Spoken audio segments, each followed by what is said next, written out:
Next topic है chemical kinetics का, that is molecularity और ऑर्डर ऑफ रिएक्शन के बीच में डिफरेंस क्या है।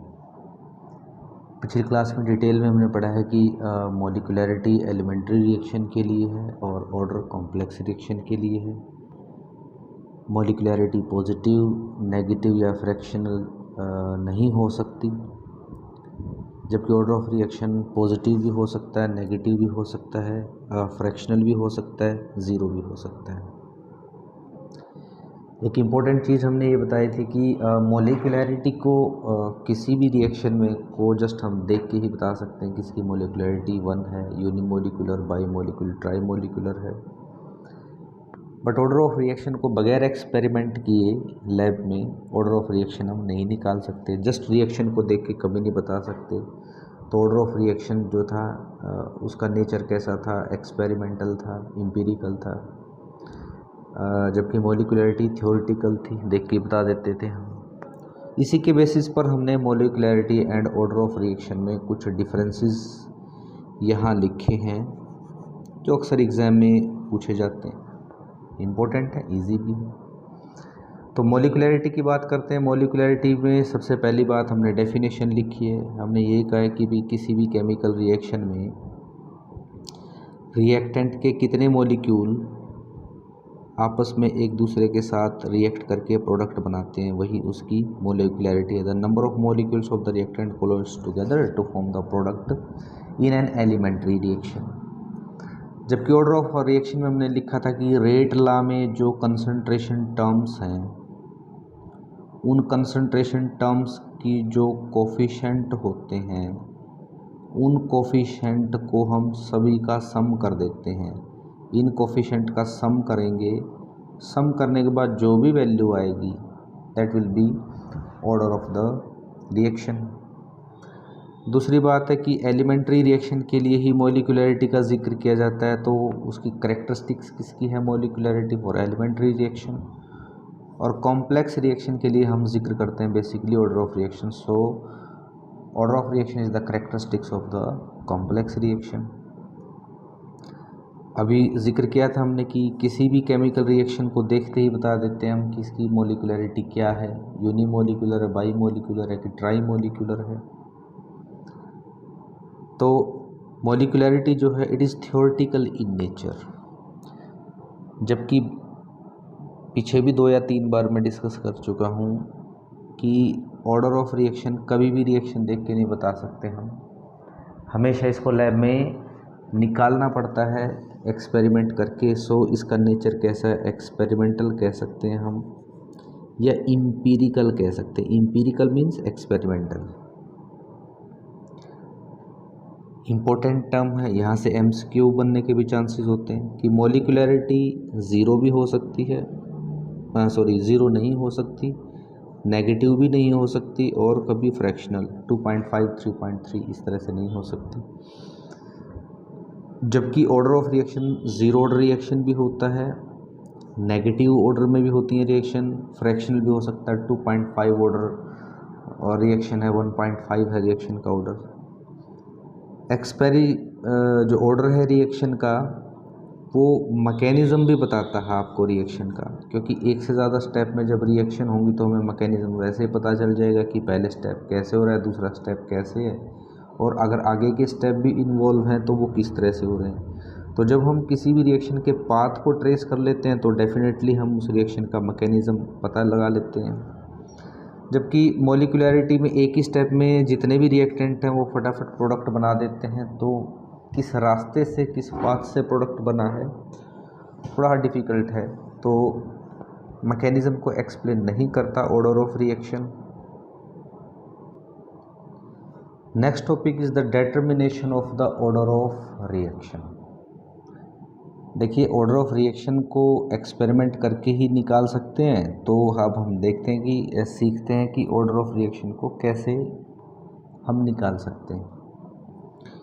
तो कोई भी केमिकल रिएक्शन मैंने मान ली, let a chemical reaction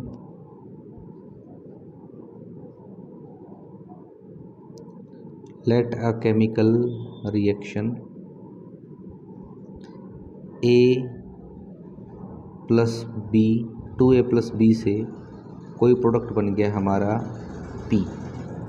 late K is the rate constant for this chemical reaction. So initially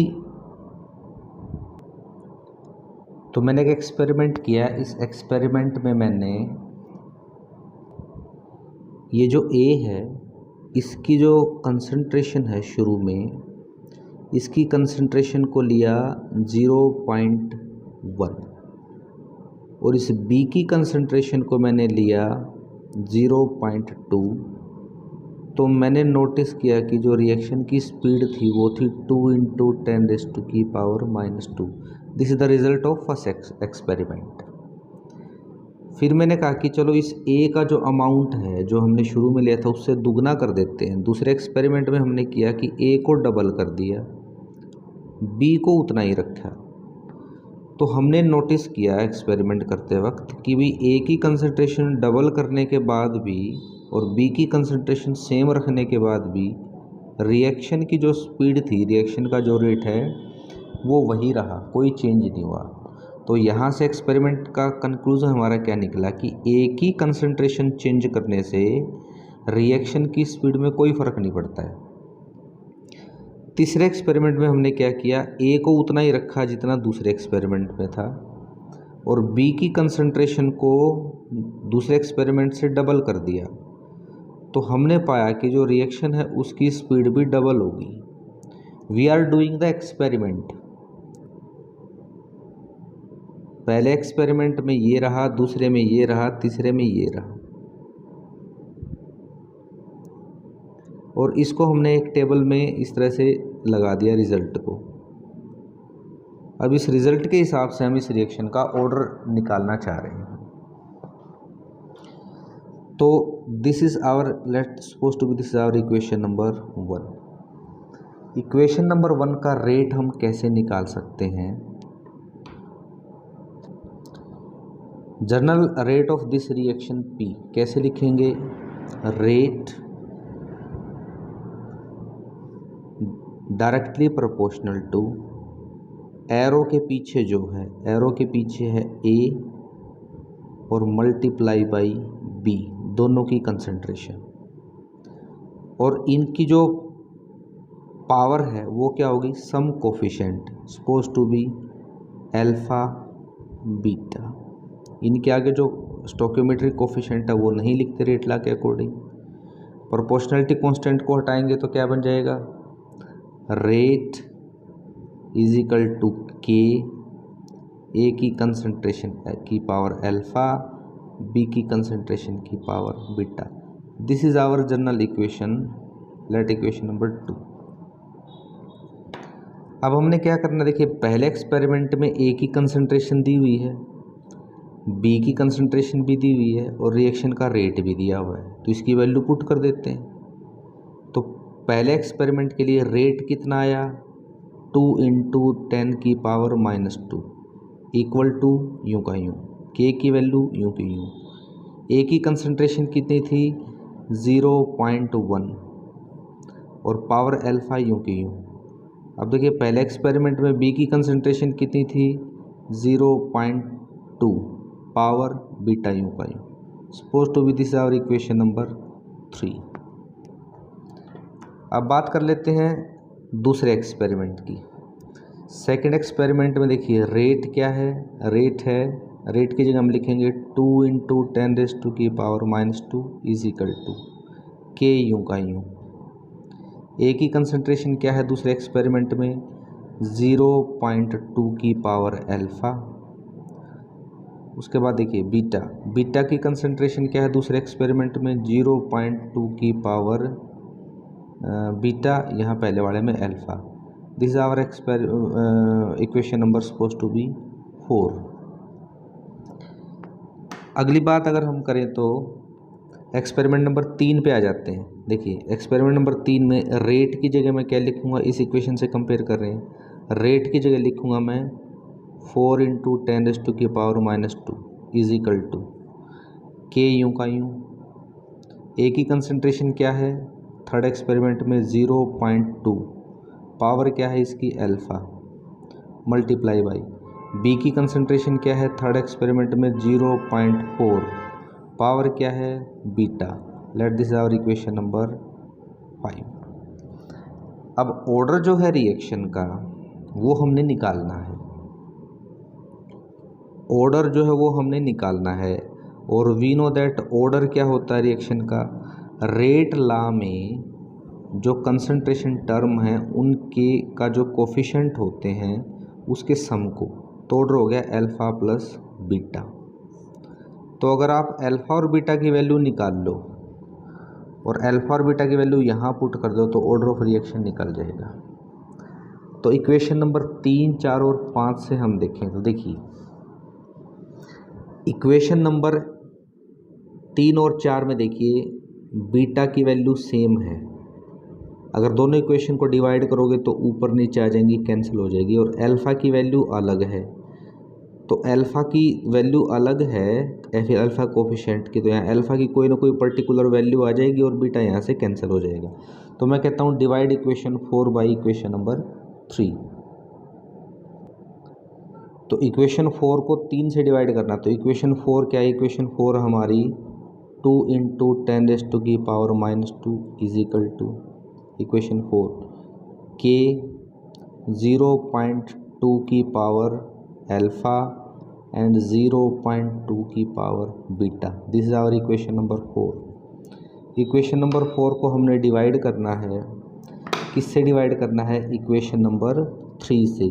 तो इक्वेशन नंबर 3 क्या है, इक्वेशन नंबर 3 2 इंटू 10 की पावर -2 इज इक्वल टू के डिवाइड बाई 0.1 की पावर अल्फ़ा डिवाइड बाई 0.2 की power beta. तो देखिए इस इक्वेशंस में बीटा वाला कैंसिल हो गया क्योंकि सेम है, के से के कैंसिल हो गया, इससे ये कैंसिल हो गया। तो इधर क्या आ गया 1 इज इक्वल टू, यहाँ क्या रह गया 0.2 की पावर अल्फ़ा डिवाइड बाई 0.1 की पावर अल्फ़ा। तो 1 इज इक्वल टू 0.2 और 0.1 दोनों की पावर क्या है अल्फ़ा। हम निकालना चाह रहे हैं अल्फ़ा की वैल्यू, अल्फ़ा की वैल्यू यहाँ पुट कर देंगे। तो इधर आ गया 1, तो डेसिमल से डेसिमल गया तो ये क्या आ गया 2/1 की पावर अल्फ़ा, मतलब 2 की पावर अल्फ़ा। अब देखिए ये साइन है इक्वल टू का, इसका मतलब है कि इधर और इधर वाली साइड बराबर हैं। 1 इज इक्वल टू 0.2 की पावर अल्फ़ा डिवाइड बाई 0.1 की पावर अल्फ़ा। तो इसकी पावर भी अल्फ़ा, इसकी पावर भी अल्फ़ा है, तो मैं कैसे लिख सकता हूँ 1 is equal to 0.2 divide by 0.1 दोनों की पावर अल्फ़ा। डेसिमल हटाएंगे तो 2/1 मीन्स 2 रह जाएगा 2 की पावर अल्फ़ा। अब देखिए ये और ये साइड बराबर है क्योंकि इनके बीच में साइन किसका इक्वल टू का, तो ये दोनों साइड बराबर आनी चाहिए। तो अल्फ़ा की ऐसी वैल्यू पुट करो कि इधर भी 1 बन जाए क्योंकि इसकी दूसरी तरफ तो 1 है ही। तो अगर मैं अल्फ़ा को 0 पुट कर दूं तो 1 इज इक्वल टू 2 की पावर क्या होगी 0, और किसी की भी पावर 0 हमेशा 1 होता है, तो 1 इज इक्वल टू 1। तो ये दोनों साइड बराबर तभी हो सकती हैं जब अल्फ़ा 0 हो। तो इसका मतलब है कि in this case value of alpha is 0। तो अल्फ़ा की वैल्यू हम यहाँ पुट कर देते हैं, ऑर्डर अल्फ़ा की जगह क्या आ गया 0 प्लस बीटा की वैल्यू और हमने निकालनी। तो ऐसी इक्वेशन चूज़ करेंगे इनमें जिसमें बीटा डिफरेंट हो और अल्फ़ा सेम हो, ताकि अल्फ़ा आपस में कैंसिल हो जाए और बीटा अलग अलग है तो बीटा की वैल्यू आ जाए। तो डिवाइड इक्वेशन 5/4। तो इक्वेशन 5 में लिख देता हूँ, इक्वेशन 5 होगी हमारी ये वाली, that is 4 into 10⁻² is equal to K 0.2 की पावर अल्फ़ा मल्टीप्लाई बाई 0.4 की power beta. This our equation number 5। इसको मैं डिवाइड कर देता हूँ इक्वेशन नंबर 4 से। इक्वेशन नंबर 4 क्या हमारी 2 into 10⁻² is equal to K 0.2 की पावर अल्फ़ा 0.2 की power beta. This is our equation number 4।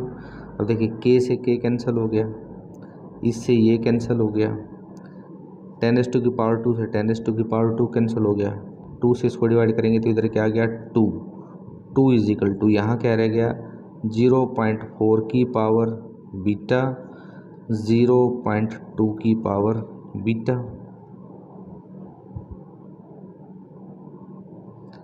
2 is equal to, तो 0.4 डिवाइड बाई 0.2 दोनों की पावर बीटा होगी। डेसिमल हटाएंगे तो 2 2 ज़ा 4, 2 इज इक्वल टू 2 की पावर बीटा। दोनों साइड बराबर होने चाहिए, इधर क्या है 2 तो इधर भी क्या आना चाहिए 2। तो इधर राइट हैंड साइड में 2 तब आ सकता है जब आप बीटा को 1 करो। तो अगर बीटा को 1 कर दोगे तो 2 इज इक्वल टू 2 की पावर 1 किसी की पावर 1 हो जाए, इसका मतलब सेम। तो दोनों साइड सेम तब हो सकते हैं तब बीटा इज इक्वल टू 1 आ जाए। तो इस केस में बीटा की जो वैल्यू आई है वो क्या आ गई 1, अल्फा की वैल्यू क्या आई है 0। तो इस रिएक्शन का जो ऑर्डर है वो क्या हो गया, ऑर्डर ऑफ रिएक्शन हो गया। अब याद देखिए अल्फा की जो वैल्यू आई है वो आई है 0, बीटा की जो वैल्यू आई है 1 आई है। तो ऑर्डर हो गया alpha plus beta 0 plus 1, order हो गया 1। तो ये रिएक्शन कौन सी होगी आपकी फर्स्ट ऑर्डर रिएक्शन। तो स्टार्टिंग में रिएक्शन हमने लिखी थी, ये वाली रिएक्शन थी जनरल रिएक्शन, इससे ये बनाई थी। तो इसमें अल्फा की वैल्यू क्या आ गई 0 और बीटा की वैल्यू क्या आ गई 1। तो ए के रिस्पेक्ट में इसको मैं ऐसे भी लिख सकता हूँ, रेट इज इक्वल टू के ए की कंसंट्रेशन, अल्फा की वैल्यू क्या आ गई 0 मल्टीप्लाई बाई बीटा की वैल्यू क्या, बी की वैल्यू क्या आ गई बीटा की जगह आया 1। तो इस रिएक्शन में ए के रिस्पेक्ट में तो ऑर्डर है 0 और बी के रिस्पेक्ट में ऑर्डर है 1 और ओवरऑल ऑर्डर कितना है 0 प्लस 1 इज इक्वल टू 1। कभी कभार आपसे एग्जाम में यही पूछते हैं कि what is the order of reaction with respect to A and what is the order of reaction with respect to reactant B and what is the overall order of the reaction।